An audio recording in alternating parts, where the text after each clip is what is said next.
Hello, it's Mrs Glasson. Welcome to Wonderful Words beginning with D. Today I'm feeling decidedly dejected, disconsolate, dispirited even, by the proliferation of words beginning with the dental stop D throughout my tutorial.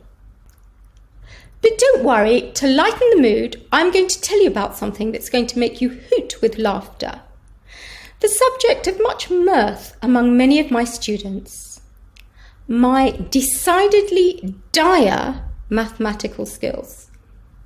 Okay, wonderful words beginning with D. Are you ready? Let's go. And here we have that adjective, dire, meaning dreadful and terrible. And so it's true, my mathematical skills are indeed dire. I must have been quite good at maths once because I did actually pass the 11 plus and get into a grammar school. But I think since then, my mathematical skills have definitely diminished. So my grade 3 CSE maths, that really does date me, has never really stood in my way, and especially at Sutton Grammar School, where there were so many brilliant mathematicians. And this is the school that won a very, very prestigious maths competition. I think it was in 2019. You can Google it. It's called the Hans Woider Maths Competition. Well done to them for always helping me out with my maths. And they were very good. They always said, Miss, we don't mind you being rubbish at maths as long as you carry on doing what you do with English and keep teaching us the English that you teach us. We'll help you out with the maths. So therefore, my dire maths skills didn't really stand in my way. And as if to exonerate myself and to substantiate my claims that I'm not that bad at English, I've just thought of a really good synonym for dire. It is parlous. So there we have it. My math skills are dire. They are parlous. Dreadful, terrible. Luckily for me, there wasn't a dearth of brilliant math students at Sutton Grammar. There were many of them. So dearth, that's the third word there that I am defining for you, meaning scarcity. So for example, recently I was reading, and it's very sad, that there's a dearth of teachers because there's a dearth of new members entering the profession. Similarly with medicine. There was a dearth of tea bags in the Glasson household today. Look, only one tea bag in there. I'm saving that for my morning cuppa tomorrow. I'm drinking coffee instead. I don't really like coffee as much. So a dearth of tea bags. As you can see from my pink tea caddy, which reminds me, do press the pink subscribe button so that you don't miss out on any of these tutorials. Okay, so what about an antonym for dearth? There you go, abundance. So there were brilliant mathematicians in abundance at Sutton Grammar. And tomorrow, once I've been to the shops later on, there will be an abundance of tea bags in my pink tea caddy. There we go. Brilliant. Now, to put a dampener on things, but to learn some more wonderful words beginning with D, here we have this collection, meaning extremely sad, dejected, depressed, despondent, disconsolate, downcast, and dispirited. I used them in my introduction. And that's one of the joys of this way of teaching and learning. In order to contextualize them, do go back and look at the introduction to the video.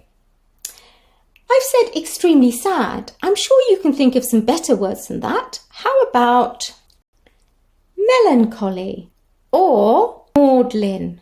That's better. And melancholy and maudlin are, of course, words that come from my other courses.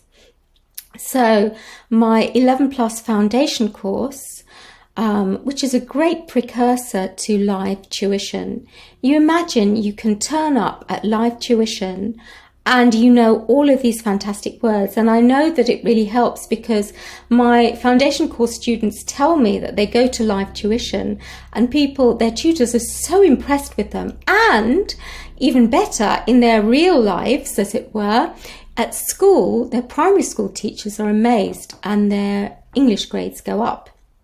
Similarly, in the 11 Plus revision course, that really, really important course, when you're pulling out all the stops and you're just nearly there at the end of the 11 Plus journey, I teach over 300 new words.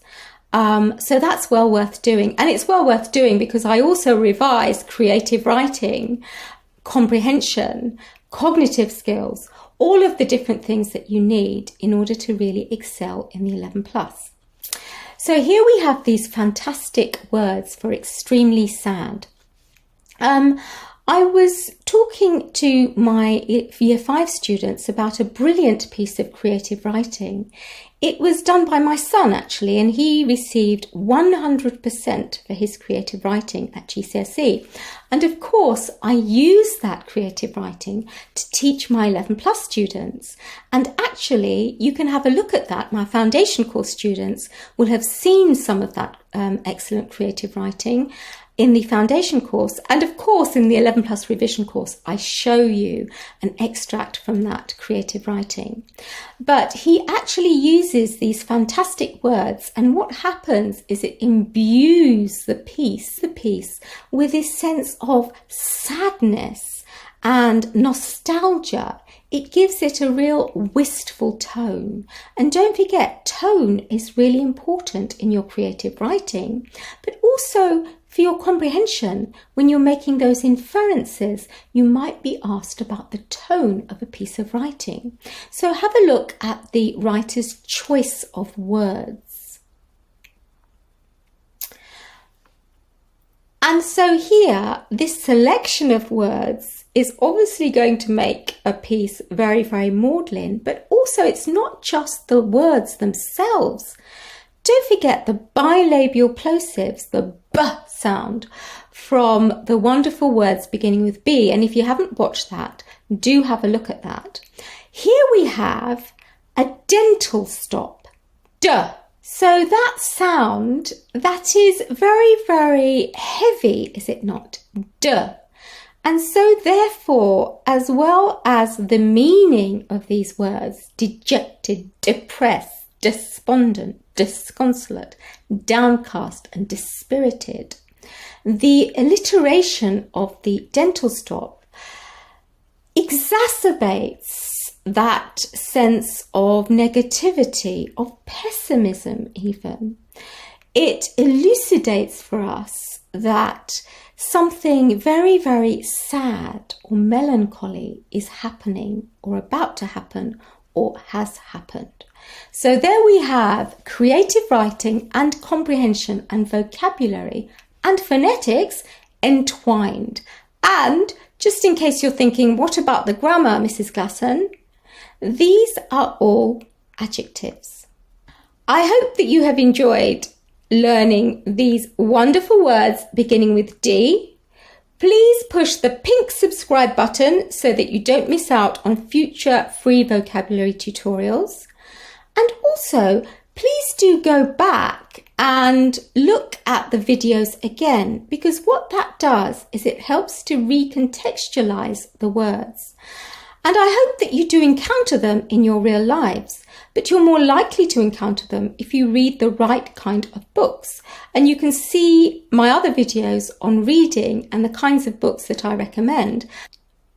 And of course, if you enroll in the foundation and revision courses, go to www.mrsglasson.com to take a look at those. I will have a live Zoom meeting with you in which I will recommend suitable reading and methods of reading, how to support your reading. And don't forget, I'm quite a good example of what you should read because I read some wonderful books which enabled me to learn some fantastic vocabulary and to become an English teacher. So, press the pink subscribe button. I hope you've been writing these words down. If you haven't, then you can go back and write them down, because that's what I always recommend, and that's what I always do when I find new vocabulary. But I hope that you will agree, by taking these tutorials, your lexis will become elevated, your diction will become more dexterous, and your English will become exemplary. And by the way, diction and dexterous, those wonderful words beginning with D, I have already defined in the Wonderful Words Defined video. So if you haven't watched that, go back and look at that. And I will see you next time when I will elucidate and expound and explain to you some exemplary words beginning with E.